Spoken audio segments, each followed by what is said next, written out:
Everyone, welcome to Uttarakhand अध्यापक। बात करेंगे आज हम एक इम्पोर्टेंट न्यूज के बारे में, एक बदलाव के विषय में, जो यहाँ हेडलाइन में भी लिखा हुआ है कि अब भर्ती परीक्षा के सवालों पर आयोग 2 बार मांगेगा आपत्तियां। हालांकि ये न्यूज जो है 1-2 दिन पुरानी है, लेकिन फिर भी मुझे लगा इसे आपके साथ जरूर डिस्कस करना चाहिए, क्योंकि अभी जो आपकी भर्ती चल रही है, प्रवक्ता भर्ती, वो भी इससे इन्फ्लुएंस होगी और आगे इसके बाद जितनी भी भर्तियां आएगी उसमें भी ये लागू होगा, ऐसा यहाँ पर बताया गया। तो चलिए देखते हैं यहाँ पर इस न्यूज में डिटेल में क्या बताया गया।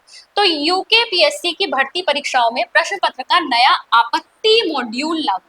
जैसा कि आप जानते ही होंगे कि किसी भी एग्जाम में जो है बहुत डिले होता है। क्यों? क्योंकि जब जो आंसर की रिलीज होती है उसके बाद आपत्तियां या ऑब्जेक्शन आपसे मांगे जाते हैं। उन ऑब्जेक्शन के क्लैरिफिकेशन में पहले तो टाइम लग जाता है, उसके बाद आपकी फाइनल आंसर की आती है। लेकिन इस बार एलटी में क्या हुआ था कि फाइनल रिजल्ट आने के बाद भी कई लोगों को बहुत ज्यादा यहाँ पर आपत्ति थी। इसके बाद ये भर्ती कोर्ट में गई और फिर नियुक्ति मिलने में बहुत समय लगा था। तो ऐसा लगभग जो आपकी उत्तराखंड में जो एग्जाम्स हो रहे हैं उसकी हर भर्ती में ऐसा ही आपको देखने को मिल रहा है। तो इसीलिए अब इन्होंने क्या कहा, जो ऑब्जेक्शन लगाने का जो आपका तरीका है उसमें इन्होंने क्या यहाँ पर मॉड्यूल तैयार किया उसको चेक करेंगे। तो उत्तराखंड लोक सेवा आयोग ने अपनी भर्ती परीक्षाओं के प्रश्न पत्रों का नया आपत्ति मॉड्यूल लागू कर दिया। अब इसके तहत क्या होगा, यहाँ पर 2 बार आपत्तियों का निस्तारण किया जाएगा। अब 2 बार आपत्तियों का निस्तारण कैसे किया जाएगा, एक बार उसको देख लीजिए। तो आयोग ने यहाँ पर क्या कहा है कि कोई एग्जाम जब हो जाएगा, ठीक है, तो एग्जाम होने के बाद इसके तहत पहले चरण में परीक्षा संपन्न होने के बाद परीक्षा के ए सीरीज के प्रश्न पत्र को आयोग वेबसाइट पर जारी कर देगा। यानी आपका एक एग्जाम हो गया, एग्जाम होने के बाद जो आयोग है वो ए सीरीज, आपको पता होगा आपके जो एग्जाम्स होते हैं उसमें अलग अलग सेट होते हैं, तो उसमें से जो सेट ए है उसके क्वेश्चन पेपर को ये अपनी वेबसाइट पे डाल देंगे, ठीक है। और अभ्यर्थियों को यहाँ पर 7 दिन के भीतर इससे संबंधित प्रश्नों, विकल्पों की संरचना पर निःशुल्क आपत्ति दर्ज करा सकते हैं, ठीक है। यानी कि अब यहाँ पर कैंडिडेट्स को 7 दिन का टाइम दिया जाएगा कि वो इसके क्वेश्चंस को चेक कर सकते हैं, इसके विकल्प देख सकते हैं कि वो सही फ्रेम हुए हैं या नहीं।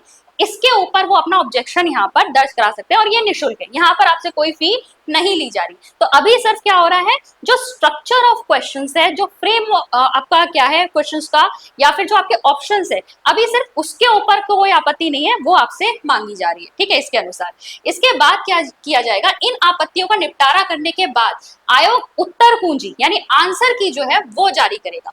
अब इस आंसर की के ऊपर भी आपको 7 दिन दिए जाएंगे जिसमें आपसे आपत्तियां मांगी जाएंगी। लेकिन अब प्रति प्रश्न 50 रुपए शुल्क भुगतान करके आपत्ति दर्ज करा सकते हैं। अब आपको क्या करना पड़ेगा, हर प्रश्न जिसके ऊपर आपको ऑब्जेक्शन है उसके लिए आपको 50 रुपीज यहाँ पर देने होंगे। मान लीजिए अगर आपको 5 क्वेश्चंस के ऊपर यहाँ पर आपत्ति दर्ज करानी है तो आपको 250 रुपए देने होंगे, पर क्वेश्चन 50 रुपीज, ठीक है। तो यहाँ पर इन आपत्तियों पर आयोग विशेष विशेषज्ञों से निपटारा कराएगा, ठीक है। विशेष टीम यहाँ पर बैठाई जाएगी, इसके बाद इन ऑब्जेक्शंस को क्या किया जाएगा, सॉल्व किया जाएगा।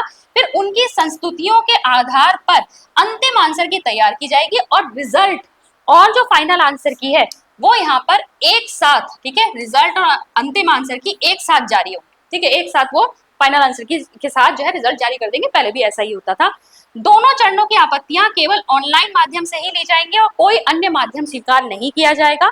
और अभ्यर्थियों को यह सलाह दी जाती है कि वो संबंधित भर्ती परीक्षा के लिए जब भी ऑब्जेक्शन यहाँ पर अपना दर्ज करा रहे हैं तो वो एक ऑथेंटिक सोर्स ही दे। कई बार कहा जाता है, कई बार क्या होता है कि कैंडिडेट जो है कोई भी ऐसा सोर्स दे देते हैं जो उतना ऑथेंटिक नहीं होता, ठीक है। और उससे जब आप मैच करेंगे, उसके लिए जो है आयोग को तो एक एक क्वेश्चन के ऊपर अगर ऑब्जेक्शन लगा है तो उनको ऑब्वियसली उसको एनालाइज करना ही पड़ता है। तो यहाँ पर सबसे पहले तो आपका जो सोर्स होना चाहिए वो ऑथेंटिक होना चाहिए। ऑथेंटिक सोर्स क्या लेंगे, जैसे कि एनसीईआरटी की आपकी किताबें हो गई या गवर्नमेंट की कोई वेबसाइट होती है, ये आपके ऑथेंटिक सोर्सेज होते हैं, ठीक है। इस पे जो इन्फॉर्मेशन लिखी है उसको आप बिल्कुल सत्य मानेंगे, तब जो है आपका यहाँ पर आपत्ति वो सही मानी जाएगी। अदरवाइज क्या होता है, कोई ऐसा सोर्स अगर आप लेकर आते हैं, जैसे आप कहीं के नोट्स लेकर आ गए, किसी कोचिंग के नोट्स लेकर आएंगे, उसको अब वो ऑथेंटिक नहीं मानता है आयोग। तो यहाँ पर आपका इस तरीके का मॉड्यूल अब आपका जो है लागू हो गया है। किसमें लागू हो गया है, इन परीक्षाओं में इसके बाद से होगा। कौन सी परीक्षाएं आपकी, अब आपकी उत्तराखंड विशेष अधीनस्थ शिक्षा प्रवक्ता संवर्ग समूह ग, यानी कि आपकी जो है लेक्चर की अभी जो परीक्षा चल रही है उसमें भी ये लागू होगा, ठीक है। इसके बाद वैज्ञानिक अधिकारी उत्तराखंड विधि विज्ञान प्रयोगशाला परीक्षा 2025, मुख्य अग्निशमन अधिकारी परीक्षा 2026, हाईकोर्ट में व्यक्तिक सहायक परीक्षा 2025 व अन्य आगामी जितनी भी आपकी भर्ती परीक्षाएं होंगी उन सभी में अब से जो है यही वाला मॉड्यूल लागू किया जाएगा। इस मॉड्यूल का क्या प्रभाव हमें देखने को मिलेगा, इसका कोई फायदा होगा या नहीं होगा, ये आप भी अपने कमेंट के माध्यम से हमें लिखकर बता सकते हैं। आई थिंक आयोग की तरफ से ये जो स्टेप लिया गया है वो इसलिए है ताकि ये जो भर्ती परीक्षाओं में टाइम लग रहा है वो कहीं ना कहीं रिड्यूस हो, हर भर्ती परीक्षा जैसे कोर्ट में चली जा रही है ऐसा ना हो। लेकिन कितना फायदा मिलेगा वो आप हमें बताइए। आज के वीडियो में इतना ही, मैं मिलती हूँ आपसे नेक्स्ट सेशन में।